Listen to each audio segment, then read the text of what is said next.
Nupur Chawla, teaching English literature at Maitrey College, Delhi University, and today's lecture is part of the ongoing series on the English essay.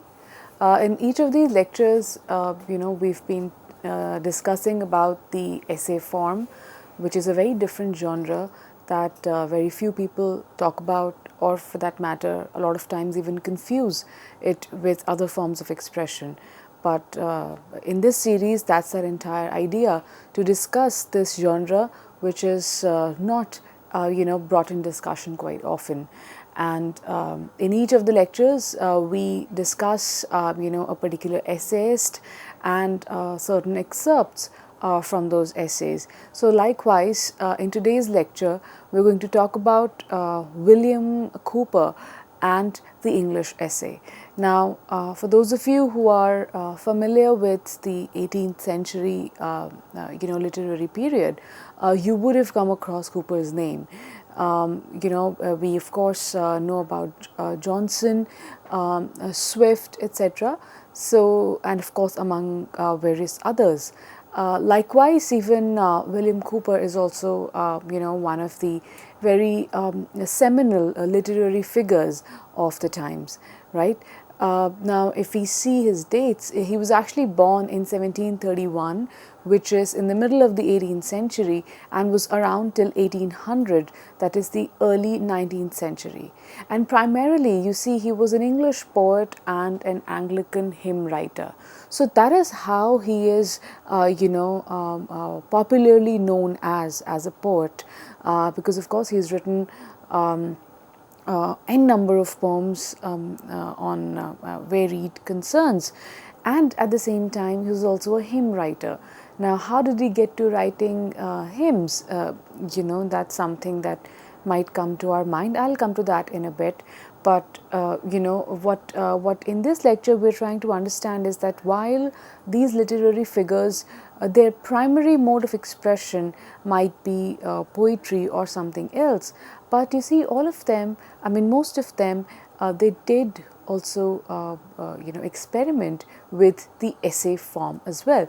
So even as this form really develops eventually, and these are just the I would say the initial phases of the genre, and that's why we've discussed about the Rambler, the Tatler, the Spectator, all of these.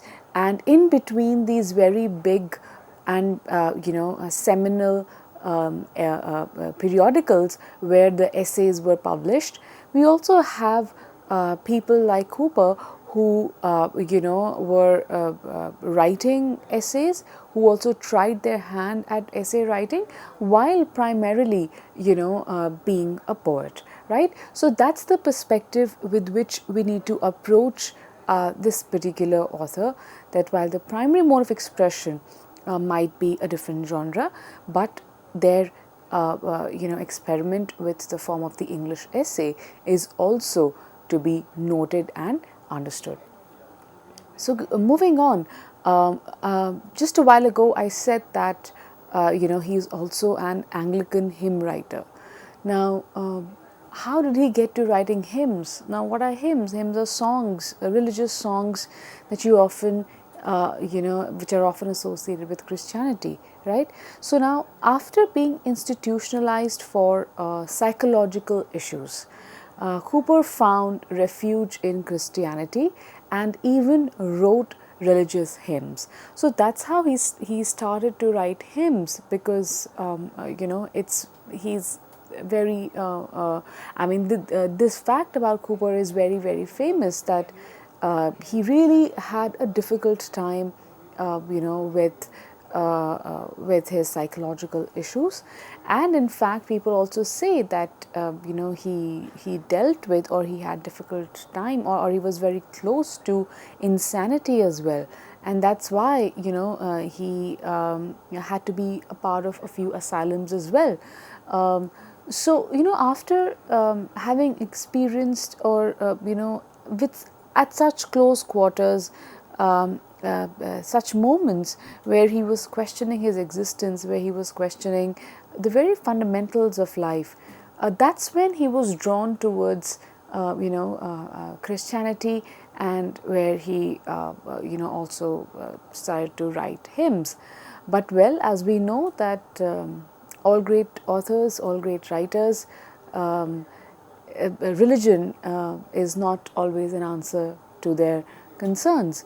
So while like any other human, they might experiment with it, they might want to have a few kind of spend some time trying to understand it. But is it really the answer? In the case of Cowper as well, religion did not give an ultimate answer, right? So you see, we say that as a seminal poet, as a seminal writer, he played an important role, in developing a new style, or in giving a new style to 18th century poetry by writing of the everyday life and scenes of the English countryside. Now you see, this is something that if we just briefly talk about Cowper the poet, and before coming to discussing him as an essayist, so we say that that was his contribution, that he brought this new style of expression in 18th century poetry, where he talked about everyday life and scenes from the English countryside. He talked about nature. He brought these representations, these descriptions in his poetry. So in fact, a lot of people also say that by that logic, Cowper is also seen as one of the precursors to the Romantics, who the likes of Wordsworth, William Blake, P.B. Shelley, John Keats, all of whose poetry is actually seen as a poetry which celebrates nature, imagination, among, of course, other very important concerns. But this contribution of Cowper, kind of tells us that he introduced this style in 18th century poetry as well. So now you would see on your screens, that's what Cowper looked like, and the dates being 1731 to 1800. Now you see, the other thing that, because I would suggest that, because here's an author, here's a figure who we do not very generally talk about. So it's good to know where does he come from, and what all did he experiment with. So far we've seen that he was a seminal poet, and then we've seen that how his difficulty or his struggle with certain psychological issues also made him experiment with religion, where he tried to find answers that he was looking for, and which made him write also religious hymns. And then a third thing that we also say is that, which is also part of Cowper's literary persona, is that is his close friendship with scientist Newton. Now you might ask that, well, Newton was a very established scientist, then how does that help us understand Cowper, the literary figure? Now, why I mention this is because Newton was also known, if you've read it before, for his views, for his anti-slavery views. Both of them were against slavery, right? So therefore, just like Newton, Cowper also believed that slavery as a practice was something that needed to stop, and it was inhuman. So therefore, he also wrote several anti-slavery poems, such as The Negro's Complaint, which is a very famous poem written in 1788, and it was also quoted by Martin Luther King Jr. during the Civil Rights Movement. Right? So that's what we say, that his friendship with Newton, who was an avid anti-slavery campaigner, resulted in Cowper's being asked also to write in support of the abolitionist campaign. So you see, this is another part of Cowper's literary persona, where he championed the rights of those who were held as slaves. So you see, when we acquaint ourselves with with the literary persona of an author, we get a sense of what kind of writing were they doing, what kind of issues were important to them, what was the mode of expression that they had adopted, right. So, this gives us a sense also therefore about Cowper as a poet as well. Now, you see, from here, of course, we need to transition to the important part, which is what? Where we look at and where we discuss this author as an essayist, despite the fact that he was primarily known as a poet. But well, where and how did he start to write essays? What did he write? All of this needs to be understood as well. So now you see, after his education, he first became a barrister, all right, but he got bored. What is said and what is written about him is that he got bored of his profession of the barrister, and therefore he preferred lounging in coffee houses with his former school fellows discussing literary and cultural affairs. Now, for those of you who've been following this series and who are also acquainted with 18th century literature, you all know that how coffee house culture was very, very common to England in the 18th century. And what was coffee house culture all about? It was about meeting, it was about different poets, different writers and artists would meet in the coffee house and would discuss different issues, and that was also I would say a hub from where a lot of seminal literary output also came into being, right. So, likewise, even Cowper preferred to spend time in coffee houses, right. So, along with his friends, along with his former school fellows.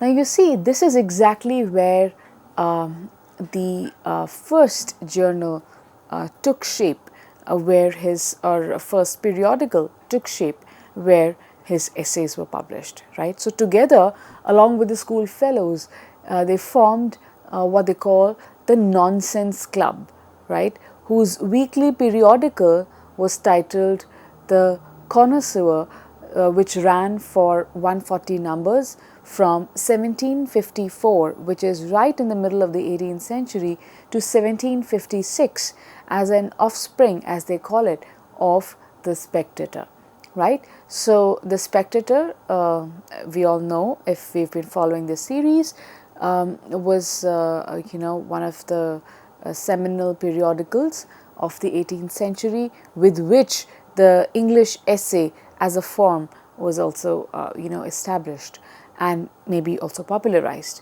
right. So, in a similar trend, in a similar vein, the Connoisseur was established by Cowper along with his friends, right. Now, one can say that Cowper may not be a name that comes to mind when one thinks of the English essay, but he participated in the shift of the essay tradition in the second half of the 18th century towards what we call as a literary concern with the natural, right. Now, again, put two and two together. If you remember, in the beginning of the lecture, I mentioned that what was the defining feature of his poetry? That he talked about the everyday life. He talked about the English countryside, right. So, that is something new that he introduced in his poems, being a seminal poet. And we now also see this very similar contribution, or this very similar representative feature even when he chose to write the essay. Even over there, he kind of introduced the concern with the natural in his essays. But as we know that that the primary form of the essay, or the primary preoccupation of the English essay, was what? The society, the society of the times, right? It was a way to think about the society, it was a way to comment on society, on the issues, on people, on scandals, and all of this is what preoccupied the essayists, right? But what we say that in the case of Cowper, while yes, this was once again a primary preoccupation even when he wrote the essay, and you will see that when we discuss a few excerpts from his essay also today. But this was his contribution, that he brought a kind of a shift in the second half of the 18th century in the essay form by the introduction of what they call the natural in representation, right? So we can also say that this had a parallel in the poetry of sensibility that emphasized expression of emotion and feeling. And as you all know, that this is also one form of expression in the 18th century, that is the poetry of sensibility, and this is an entire body of work that we refer to. Now, what is what we are trying to say is that that in the essay form, the idea of the natural that Cowper introduced was also seen in the poetry of sensibility that also flourished around the same time, right? And for those of you who are not very sure about what poetry of sensibility is, so you see now it's to speak very broadly, this poetry actually emphasized expression of emotion and feeling, you see, from the word sensibility, right? It was a cultural movement primarily, as I just now mentioned. An intricate culture of sensibility had flourished in the late 18th century Britain, where there was a preoccupation of with emotion. There's an expression of emotion and feeling, where the poets, the writers, the artists, they expressed or they showed an ability to understand emotion and to primarily be emotionally conscious. So maybe we can say that this emotional consciousness is what we call as sensibility, and this kind of poetry developed in late 18th century, and a similar trait or a similar characteristic we also see is brought by Cowper in the essay as well. All right. Now, to now come to the particular periodical that he established along with his other school fellows, that is the Connoisseur. He adopted the serial's first person persona, Mr. Town, who was a critic and a censor general. Okay. Although he published only a handful of essays, these were memorable for their good-natured satire of men and manners, right? Now, I'm sure that now you must be feeling that you're in a familiar territory. Why? Because we all are aware that the essay form, when we look at different essayists, different periodicals, at the center is always a persona. Be it the Rambler, be it in the Tatler, be it in any other or the Spectator, there's always a persona through whom the author expresses himself, right? That's one thing. And second is that we've been discussing it throughout, that at the center of the preoccupation is the society, right? So likewise, even in the Connoisseur, this particular periodical and the essays that were published herein were actually memorable for their good-natured satire of men and manners. Now, you see, this phrase is also important, good-natured satire of men and manners. Now, first of all, the word satire, we know that this was a dominant form of expression in 18th century writing, right? Satire, where the author uses wit, makes fun of the subject being represented with an intent to correct, right? So, these three are primarily the defining features of what we call as a satire, and we see that this defining feature of 18th century literary expression, we see this also in Cowper's essays as well. So, so that's the first thing. And then we say that it was a good natured satire of men and manners. Okay. Once again, a second feature, or in fact rather a third feature comes to mind. That is what? That at the center of attention of the essay was the people of the times, the value systems of the times, and a very close observation of them, as well as sharing the insights about them as well.